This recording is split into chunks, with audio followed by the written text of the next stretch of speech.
좀 둘러보고 싶어서요. 제가 더체험교회 얘기는 많이 들었는데 저는 본 것만 믿습니다. 저는 체험한 것만 믿으려고 노력해서 우리 더체험교회 어떤 성도님들이 계신가?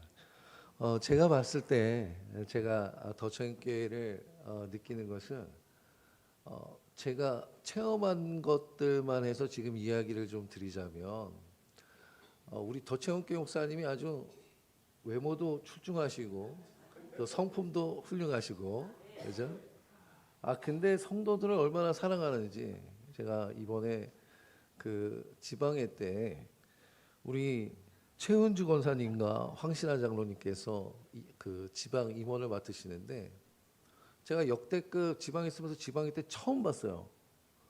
그 두 분을 나오라고 하더니 꽃다발 증정식을 탁 하는 거예요. 여러분 웃을 일이 아니야. 역대 그런 적이 없었어요. 저는 여성계 회장님 사회평시도 총무님 나오실 때 꽃다발 증정식을 본 적이 없어. 근데 목사님이 다 준비하셔서 우리 교회 성도님이 장로님이 권사님이 나오시니까 그걸 다 준비해서 박수를 혼자 옆에 있는 저는 칠 수밖에 없죠. 우리 저보다 또 선배님이시고 또 훌륭한 목사님께서 박수 치는데 제가 옆에서 이러고 있을 수는 없잖아요. 그래서 저도 박수를 치고만. 야, 목사님 사랑하시는구나. 성도님을 사랑하시는구나. 제가 한 몇 년 전에 우리 고홍희 목사님 계시죠? 네, 고홍희 전도사님이실 때, 뒤에 계시구나. 전도사님이실 때 저희가 제주도에 아마 목회자 수양회를 갔다 오는데 더체험교회에서 봉고차로 와가지고 짐을 실어준 적이 있어요. 그런데 어떤 목사님이 야 그래도 먼저 도착하면 짐을 같이 내려줄 사람이 필요한데 누가 타야 되지 않나? 그래가지고 제가 어떻게 타게 됐습니다. 고홍희 전사님이실 때 목사님이시지만 제가 옆에서 어때 더체험교회 어때요? 이렇게 물어보니까 뭐 이렇게 저렇게 말하다가 이제 회심의 한마디를 이제 담임 목사님은 어떠세요? 그리고 제가 한번 물어본 적이 있어요. 기억나실지 안 나실지 모르겠어요. 고홍희 목사님은. 근데 그러니까 다 얘기하기를 새벽에 나오셔서 기도하시다가 성도님들이 무슨 얘기만 하면 안수기도 해주시려고 노력하고 그 모습에 성도님들이 또 반하셨는지 우리 담임 목사님께 너무 잘하신다고. 담임 목사님이 너무 사랑으로 품으시니까 성도님들이 좋아한다고 했어요. 제가 깜짝 놀랐어요. 왜 놀랄게요? 대부분 그 부교역자가 담임 목사님을 칭찬하는 것은 하늘의 별따기입니다. 아유 말도 마세요. 대부분 이러는데 아유 그냥 담임 목사님 막 지금 저도 그때 이제 우리 조인희 목사님 잘 모를 때죠. 그런 모습 보고 야 대단하다.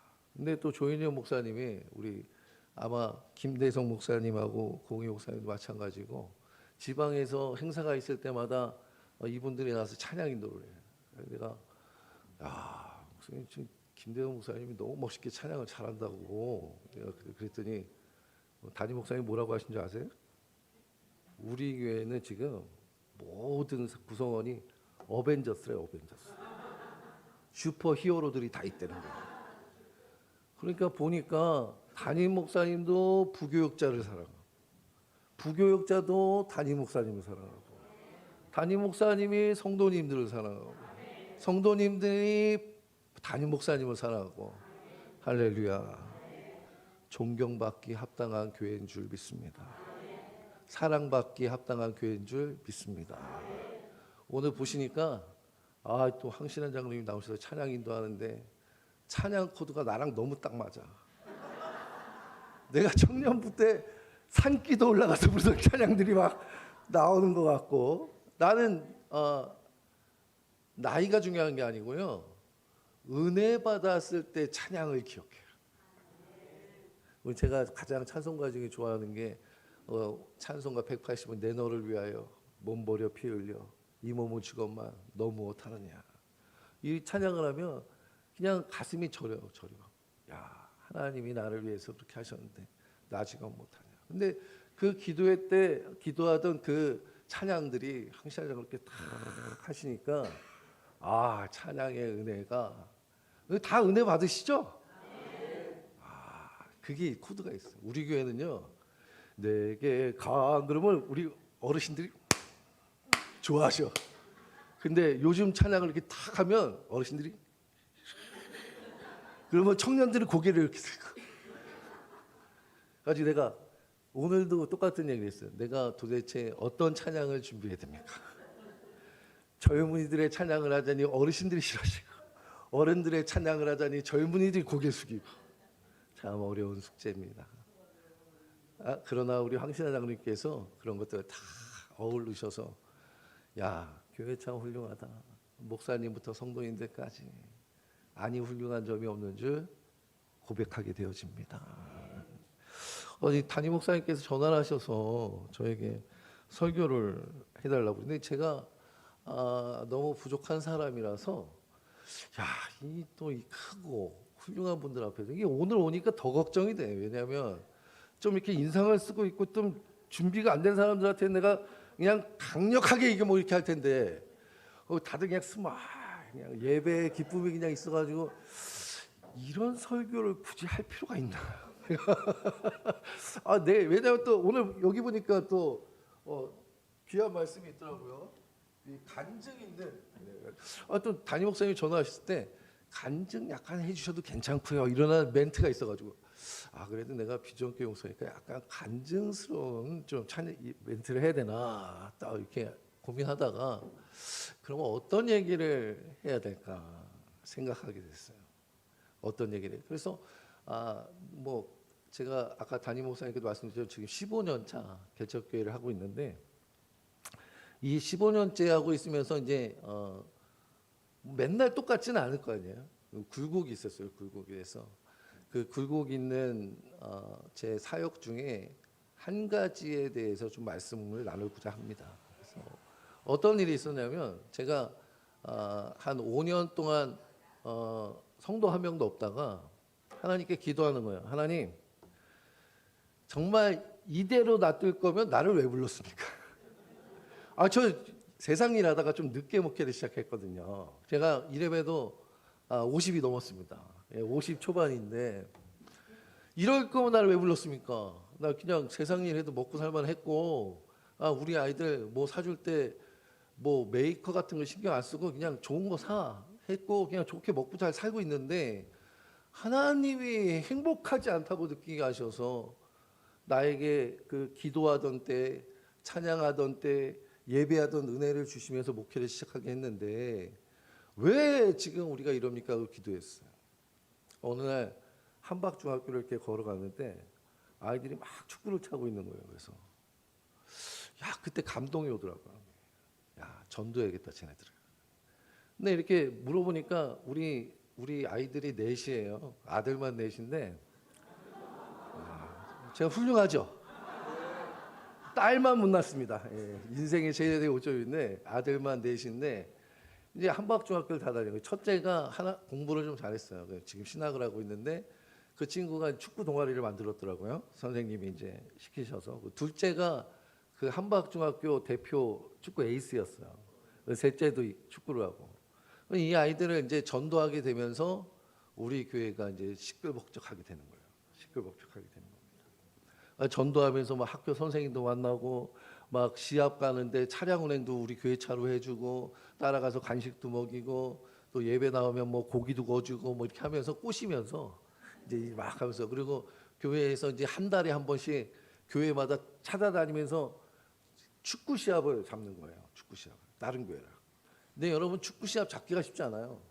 왜냐하면 교회에 주일날 오후까지 할애해서 축구를 뛸 수 있을 만큼의 청년 수를 가진 교회가 많지 않습니다. 그러니까 굉장히 축구 시합 잡기가 쉽지 않아요. 그리고 청년 수가 있어도 축구가 좋아서 11명 이상이 나오는 경우가 많잖아요. 굉장히 이거 문제가 있는 거죠. 근데 제가 어떻게든 시합을 해가지고 아이들을 전도했어요. 전도를 했는데 이제 문제가 생겼어요. 아이들이 이제 전도해서 이제 몇 달 하고, 저희가 9월 지방에 있다가 한박중학교 애들을 전도하면서 연수 서지방으로 오게 되고, 그러면서 이제 이 친구들에게 이제 말씀을 가리키기 위해서 축구 시합을 주일날만 하는 거야. 그래갖고 주일날 예배를 드려야 축구 시합을 가. 그러면 점심에 이제 점심 축구 시합 나가는 날 고기 안 해 먹여 본 적이 없어. 삼겹살, 뭐 불고기, 뭐 제육 뭐 할 거 없이 하여튼 종류를 바꿔가면서 매일 고기를 먹이는 거예요. 쉽지가 않습니다. 비전교회는 아주 그냥 있는 걸 다 투자하는 거죠. 다 걸고 이제 하고 있었는데 이제 애들이 모이기 시작하는 거예요. 그 축구팀의 애들이 이제 모이기 시작하는 거예요. 왜냐하면 뭐 우리 큰애가 저기하고 둘째가 에이스고 셋째도 축구부에 있고 그러니까 얘네들이 그 친구들을 이제 몰고 오기 시작하는 겁니다. 몰고 오기 시작해요. 저희 구월동에서 여기 올 때 이사 비용이 100만 원도 안 들었어요. 애들이 다 날랐어요. 애들이 그냥 용달차 2대 딱 빌리니까 애들이 한 15명 온데 얘네들이 다 운동하는 애들이니까 아주 그냥 장의자고 뭐고 그냥 다 날르는 거야. 이삿짐 센터 부를 필요가 없잖아요. 내가 쌓기만 하고 묻기만 하면 애들이 또 가서 날르고 그 와서 공사할 때도 그렇게 아이들이 이제 모이기 시작하는 거죠. 일단 먹고 뛰고 하니까 즐거운 거예요. 그래서 이제 말씀만 넣으면 되겠다 싶은데 사건이 터졌어요. 아니 어떤 한 아이가 축구를 못 찾는데 우리 교회 나오기 시작했는데 이쪽 중심에 가서 이제 좀 성격이 활발한데 끼어들고 싶으면 안 끼어지는 거야. 그러니까 이 친구가 좀 호승심에 학교에서 이상한 소문을 냈어. 이상한 소문을 내가지고 뭐 한 여자아이와 자기가 이제 뭐 어떻게 했다라는 안 좋은 소문을 낸 거예요. 그러니까 한 게 아니고 내가 이제 좀 그 나이 때 사춘기 때라 막 그거를 드러내고 싶어가지고 그랬는데 다른 학교 아버지가 그 딸을 데리고 없던 일을 가지고 이 아이가 소문을 낸다고 와가지고 학폭위가 열린 거예요. 학폭위가. 근데 이게 간단한 문제가 아니더라고요. 이게 그 운동부에 있는 중심 있는 애들하고 친하고 싶었으니까 소문을 어떻게 냈을까요? 좀 이렇게 힘이 있고 운동하는 애들한테 다 그 소문을 이 아이가 낸 거예요. 그러니까 이 아이들이 그 선생님들한테 가서 얘기할 때는 다 이 친구한테 그런 얘기를 들었습니다라고 얘기를 했겠죠. 근데 이 친구는 지금 당장 자기가 학폭위가 열리고 학교에서 난리가 나게 생겼으니까 안 그랬다 그러는 거예요. 그러니까 이 학교에서 있던 애들이 전교생이에요. 거의 중심에 있는 모든 애들이 이 아이를 미워하기 시작합니다. 그러니까 어떤 사태가 벌어지냐면 만나면 너를 가만두지 않겠다고 3학년부터 2학년까지 이 친구가 2학년이었거든요. 3학년부터 2학년까지 운동한다는 애들은 다 얘만 보면 가만 안 놔두겠다고 학교가 난리가 난 거예요.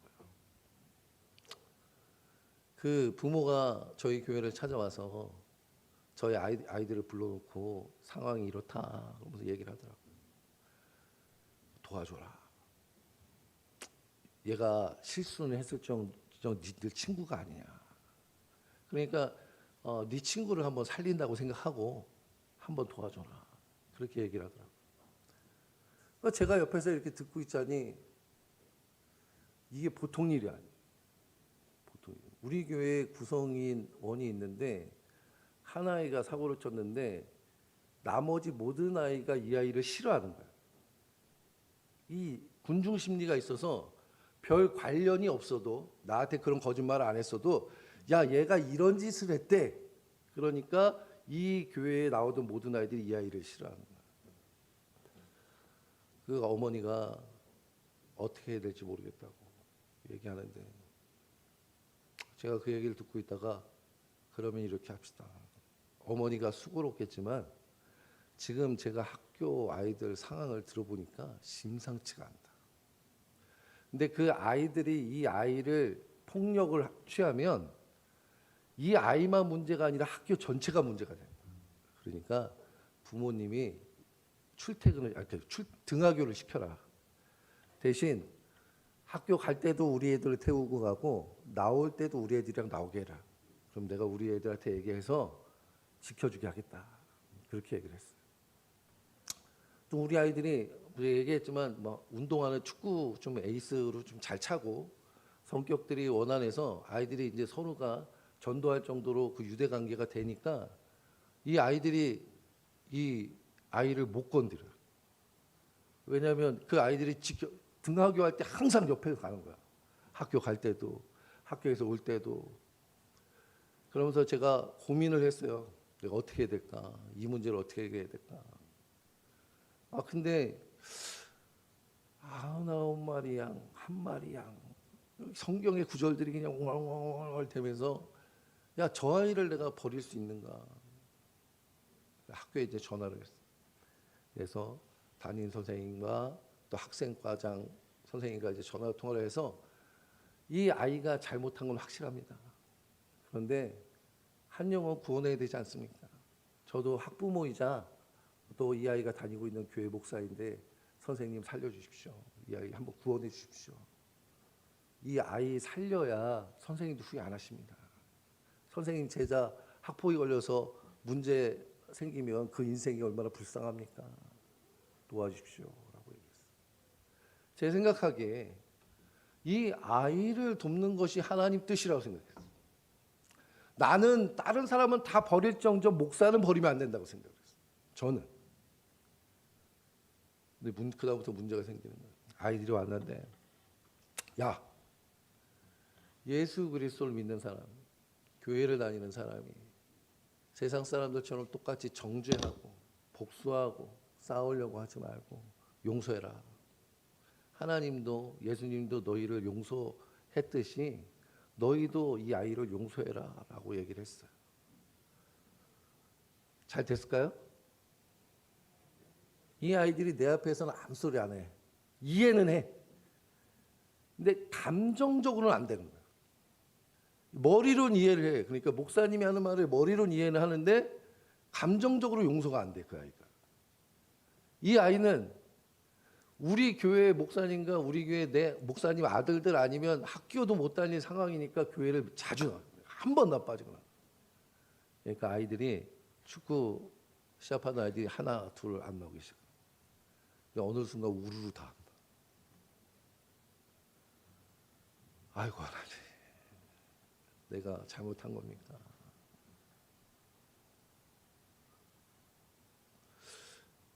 이 아이가 중학교를 졸업할 때 다른 지역으로 갔어. 이 지역에서 학교 생활이 안 돼. 그래서 이 친구를 모르는 데를 학교 생활을 고등학교 진학을 해야 되는 입장이에요. 이 친구도 떠났어. 교회에 나온 애들이 없네. 어느 날 운전을 하고 가는데 우리 집사람이 여보, 저기 애들이 있어. 보니까 아이들이 그냥 한 카페 안에서 막 이러고 있는 거야 갖고 내가 이렇게 창문을 열고 이렇게 손을 드니까 갑자기 뒷짐을 탁 치는 거다. 보니까 그 카페에서 이제 커피 마시다가 아마 이렇게 이걸 하러 나와서 하고 있었는데 나는 그것도 모르고 반가우니까 이랬더니 갑자기 탁 이러더니 이렇게 뒷걸음질 쳐서 이렇게 들어. 근데 그때 나에게 마음의 시험이 왔어요. 무슨 시험이 왔냐면 하나님, 나는 하나님 위한다고 한 건 나는 하나님이 이렇게 하는 걸 좋아하실 줄 알았어요. 나는 목사라면 당연히 그렇게 해야 된다고 생각을 했어요. 근데 결과가 남은 아이 99마리의 양을 놔두고 한 마리의 양편을 들었다가 99마리도 떠나고 한 마리도 떠났네? 야, 이건 억울하잖아요. 근데 여기서 하나님께 뭐라 그런 게 아니라 어떤 생각이, 야, 내가 뭔가 생각을 잘못했나? 이렇게 사는 게 잘못된 건가? 제가 아주 그냥 조금 고든 성향이고 할 말은 다 하는 스타일이에요. 그래서 어떤 어른 목사님이 저한테 그러더라고요. 강성룡 목사는 조용히 있는 것 같다가도 지 할 말은 다 해요. 그렇게 말씀하시더라고요. 근데 어쨌든 내가 하나님 일을 하러 왔으니까 하나님 이런 상황이 생겼을 때 내가 어려움에 처한 양을 품는 것이 맞잖아요. 하나님, 내가 잘한 거죠. 그 아이들이 떠나갔을 때는 하나님 또 붙여주시겠죠. 저 하나님 뜻 따랐으니까 했는데 그 양들이 길거리에서 이제 물론 고등학교 졸업해서 20살 때 저 길거리에서 단체로 담배를 피면서 그러고 있는 모습이 훌륭해 보이진 않아요. 그놈들이 뭐 죄를 지었다는 건 아니지만 내가 그 아이들을 가르치면서 상상했던 모습은 아니지. 좀 더 저 아이들이 훌륭하고 아름답고 이쁘게 자라기를 바랬는데 내가 저 아이들의 마음을 좀 더 잡아주고 한 명을 편을 들지 못하더라도 다수를 붙잡는 게 낫던 건가? 라고 생각하게 돼요. 왜냐면 다 잃어버렸습니다. 근데 저는 실리에 되게 능한 사람 중에 하나인 게 저는 세상 일을 했잖아요. 영업을 뛰었었기 때문에 어떻게 해야 돈 버는지를 알아. 어떻게 해야 사람들이 좋아하는지를 아는데 내가 목회를 하면서 사람들이 좋아하는 게 중요하지 않다고 생각해요. 하나님이 중요한 일을 해야지. 내가 사람들이 중요한 일을 했으면 난 그 15명 편을 드는 거예요. 한 명 그냥 너 미안하지만 다른 교회 나가라. 이럴 수도 있잖아. 근데 그렇게 안 되더라고. 왜냐면 하나님이 그 얘기하게 허락하실 것 같지 않아. 그래가지고 하나님께 기도하는 거죠. 하나님, 제가 잘못한 겁니까? 하나님이 이렇게 많은 양을 주셨었는데 많은 아이들이 떠났어.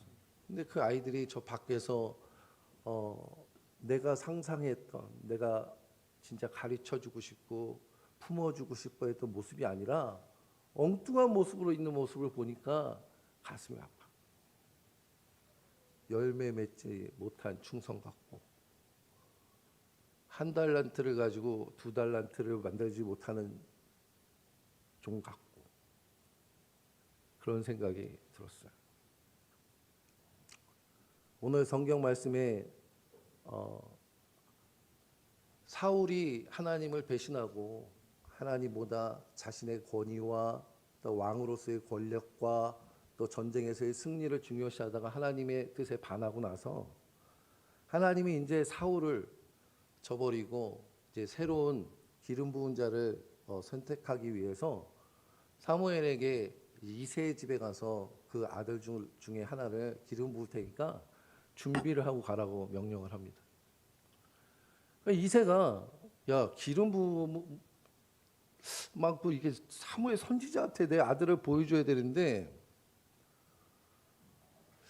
이왕이면 내가 여러분 손님들에게 내 자녀에 대해서 말할 때 어떤 자녀를 얘기하나요?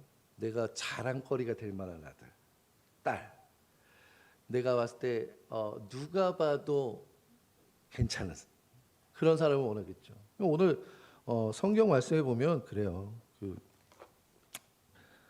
6절에 보면 그들이 오매 사무엘이 엘리압을 보고 이새가 첫 번째 아들 딱 내미니까 어떤 마음이 드냐면 여호와의 기름 부으실 자가 과연 주님 앞에 있도다. 겉모습도 훌륭하고 명예롭기도 하고 능력 있어 보이기도 하고 사무엘이 엘리압이 마음에 들었어. 야 하나님이 이 친구를 위해 기름 부으시려나 보다. 하나님이 아니야. 둘째도 셋째도 넷째도 7번째까지 아니야. 하나님이 오늘 본문에 말씀을 하시는 거예요. 여호와께서 사무엘에게 이르시되 그의 용모와 키를 보지 말라. 내가 이미 그를 버렸노라. 이 버렸다는 것은 그를 죄책하게 선택하지 않았다는 얘기예요. 선택하지 않았노라. 내가 보는 것은 사람과 같지 아니하니 사람은 외모를 보거니와 나 여호와는 중심을 보느니라 하시더라. 이 성경의 사무엘상 16장 말씀을 보면서 하나님이 말씀하시는 거예요. 이새의 막내 아들인 다윗은요 양치고 있었어요. 근데 이 아이는 꼬마야. 전쟁에서 징병을 했을 때도 나갈 만큼 크지 못했어요. 형들이 나갔을 때 그 골리앗 때에도 이 아이는 전쟁터에 있지 않았습니다. 그래서 아버지가 볼 때 얘가 제일 보잘것없어 보이고 막내고 하니까 들컸으니까 그냥 첫째부터 7째를 보여주는 거야. 사무엘이 볼 때도 큰 아들들이 더 훌륭해 보여. 근데 하나님이 들컸지. 능력도 없지. 할 줄 아는 것도 없지. 가진 것도 없지. 어디 가서 싸움도 못하지. 배운 게 있겠어 어리니까. 근데 하나님이 그 다윗을 지칭하시면서 하신 말씀이 나 여호와는 중심을 보느니라 하시더라. 아멘. 얼마 전에 그 가르치던 아이 중에 하나가 저희 집에 찾아왔어요. 저 지난주였나 지지난주였나 영흥도에서 일을 하고 있어요. 근데 그 친구가 제가 창문 열고 손 흔들었을 때 뒷짐지던 친구 중에 하나예요. 오더니 목사님 왔습니다. 나를 보러 온 게 아니라 친구인 내 아들하고 만나러 온 거예요. 저한테 와가지고 고기를 탁 이렇게 하고 등치가 이만해요. 진짜로 등치가 이만하고 그 씨름했던 친구라서 키도 저보다 더 크고 제가 180인데 이 친구가 184인가 그래요. 이만해. 저한테 잘 지냈어? 너 교회 잘 나가 그때. 너 다른 거 몰라도 교회 나가. 너가 정말 예수님 안에서 너의 미래를 찾아야 돼. 이제 23살. 이제 23살. 한 3년 만에 본 거죠. 그랬더니 그 아이를 놓고 하나님, 저 아이가 내가 좀 더 힘썼으면 교회에 잘 나올 수 있었을 텐데 제가 부족했는지 제가 판단이 잘못했는지 모르겠습니다. 그렇지만 저 아이는 아무 잘못도 없어요.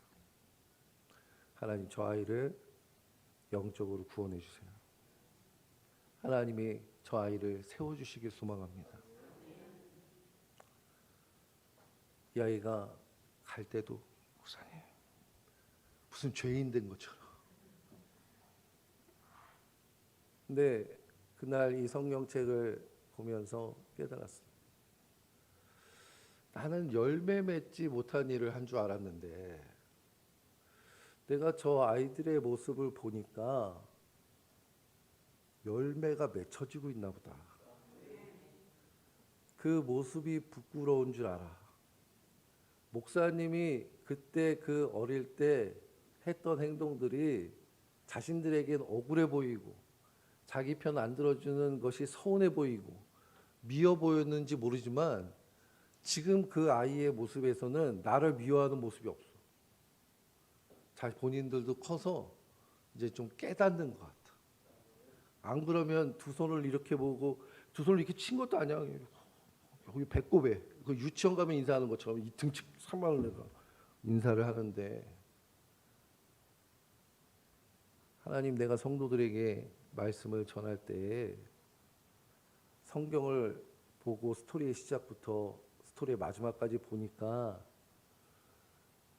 이삭이 복된 사람이고 아브라함이 복된 사람처럼 보이지만 그 중간에 얼마나 어려운 역경과 어려움과 아픔과 슬픔들이 있었습니까? 목숨을 걸고 생명을 걸고 땅을 옮겨 다니고 우물을 옮겨 다니고 하나님의 응답은 없는 듯하고 옛날 아픔 속에 살던 그들의 모습이었는데 그 끝에 가니까 끝을 가서 보니까 우리는 축복의 삶이었다라고 얘기할 수 있는. 아니, 이 말씀을 보면서 제가 용기를 얻게 됩니다. 나의 부족함, 또 내가 하나님의 말씀을 온전히 알지 못해서 이런 일들이 벌어지고 우리 교회가 어떤 부흥할 수 있는 계기가 있다 무너지고 하는 모습들 속에서 정말 내가 왜 이 자리에 섰는가 고민하고 걱정할 때도 있었지만 아직 내 인생의 스토리가 끝나지 않았다라고 말씀하시는 것 같아요. 그 열매가 그 내가 가리키고 내가 키워오고 했던 그 아이들의 열매가 사랑하는 교회에서 맺혀지지 않을 수도 있어요. 그러나 제가 그 아이를 만나고서 느낀 것은 염으로 가고 있구나. 언젠가 하나님이 보고 싶을 때 하나님을 만나러 가는 발걸음이 있겠구나 라고 믿게 되었습니다. 우리는 가끔 가다가 하나님 말씀대로 살려고 막 노력을 하는데 그 하나님이 주신 은혜의 결과 같지 않은 결과들이 내게 올 때가 있어. 하나님을 위해서 내가 말을 하고 하나님을 위해서 행동을 하고 내가 하나님 앞에 잘 보일 일이라고 해서 내가 수고하고 노력했는데 결과로 다가오는 일들이 내가 생각했던 결과가 아니야. 하나님 어떻게 된 겁니까? 하나님, 나는 정말 하나님 뜻대로 했는데 왜 결과가 이렇게 오지요? 왜 사람들이 나를 온전하게 바라보지 못하는 것 같고, 왜 사람들이 나는 하나님 앞에서 말씀대로 옳은 소리하고 옳은 행동을 하고 수고하고 노력했는데 하나님, 내가 왜 이 아픔을 겪어야 됩니까? 할 때도 있습니다. 그러나 하나님은 그 일들을 다 기억하시고, 그러나 하나님은 그 일들을 다 보답하실 것을 계획하고 계신 줄 믿으시기 바랍니다. 저는요, 아들이 넷이다고 했죠. 근데 목사님께 가서 제가 15년 했는데 비전교회야. 애들이 애기 때는 제가 돈 벌 때는 어디 마트 가면 얘 제일 비싼 거 사 막 이랬어요. 그냥 막 뭐 마티즈 끌고 다니다가 옛날에 그레이스 뭐 그거 끌고 다니다가 목회하기 전에 카니발을 샀어. 내가 일하면서. 그러니까 그냥 어느 정도 잘 먹고 살 정도로 어릴 때 젊은 때죠. 했었는데 이 목회를 하고 나서부터는 아주 단독 목회하기 전에 5년 부교육자 강하게 사는데 딱 그 5년 동안 모든 돈을 다 까먹더라고요. 사례비로 애 넷을 키울 수가 없어요. 근데 개척을 했는데 제가 지금 15년째 지났는데 이 네 아들이 다 대학을 가고 대학을 졸업하고 자신이 하고 싶은 일을 하려고 노력하고 있습니다. 내가 어떤 종이에 놓고 또는 컴퓨터를 놓고 내가 살아가는 삶에 대해서 계산해 보면 계산이 안 나와. 도저히 얘네들을 키울 수가 없어요. 만약에 우리 교회들이 목사님 내 아들 다 키웠는데 교회 재정 어떻게 하는 거 아니에요? 할 만한 재정이 없어. 내가 그걸 다 가져도 키울 수가 없어. 다 가져도 키울 수가 없어. 그럴 재정이 없어. 근데 하나님이 키우시는 거예요. 저는 빚이 없어요. 저는 카드도 할부로 안 거. 없으면 참아. 그래야 산다. 우리 아들하고 우리 와이프에게 이런 날 없으면 쓰지 마. 다음 달을 생각하고 할부로 끊지 마. 있을 때만 사. 그렇게 살았어요. 하나님께서 지난 날을 돌아보면 와, 올해 보니까 이제 올해만 지나면 또 2명이 대학을 졸업해요. 그러면 3명이 대학을 졸업하고 1명은 신학을 하고 있기 때문에 대학원을 진학합니다. 대학원을 진학해서 이제 그 친구는 이제 사역을 나가기 때문에 그 친구가 알아서 사는 거야. 저도 알아서 살았듯이 버리는 거야. 버린다는 거는 그냥 버린다는 게 아니고 하나님께 맡긴다는 거예요. 뭐 하나님께 맡겨야지 뭐 어떡할 거야. 부교육자인데 이제 네 삶을 네가 계획하고 하나님께 맡기는 법을 배워야 걔도 하나님께 의지하며 살죠. 하나님께서 책임지십니다.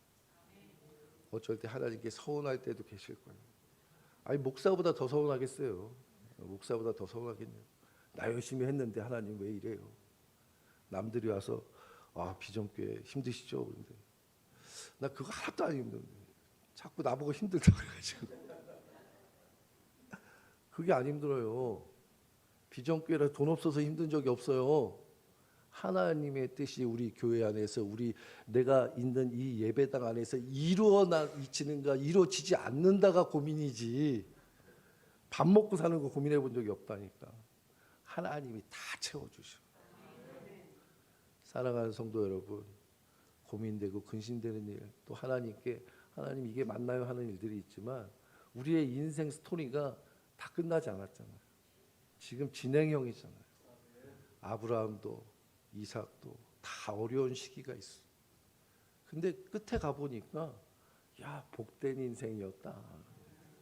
하나님이 축복된 인생이었다라고 고백하게 되어진 겁니다. 우리 더체험교회 모든 성도님들의 삶에 그러한 축복이 임하기를 축원합니다.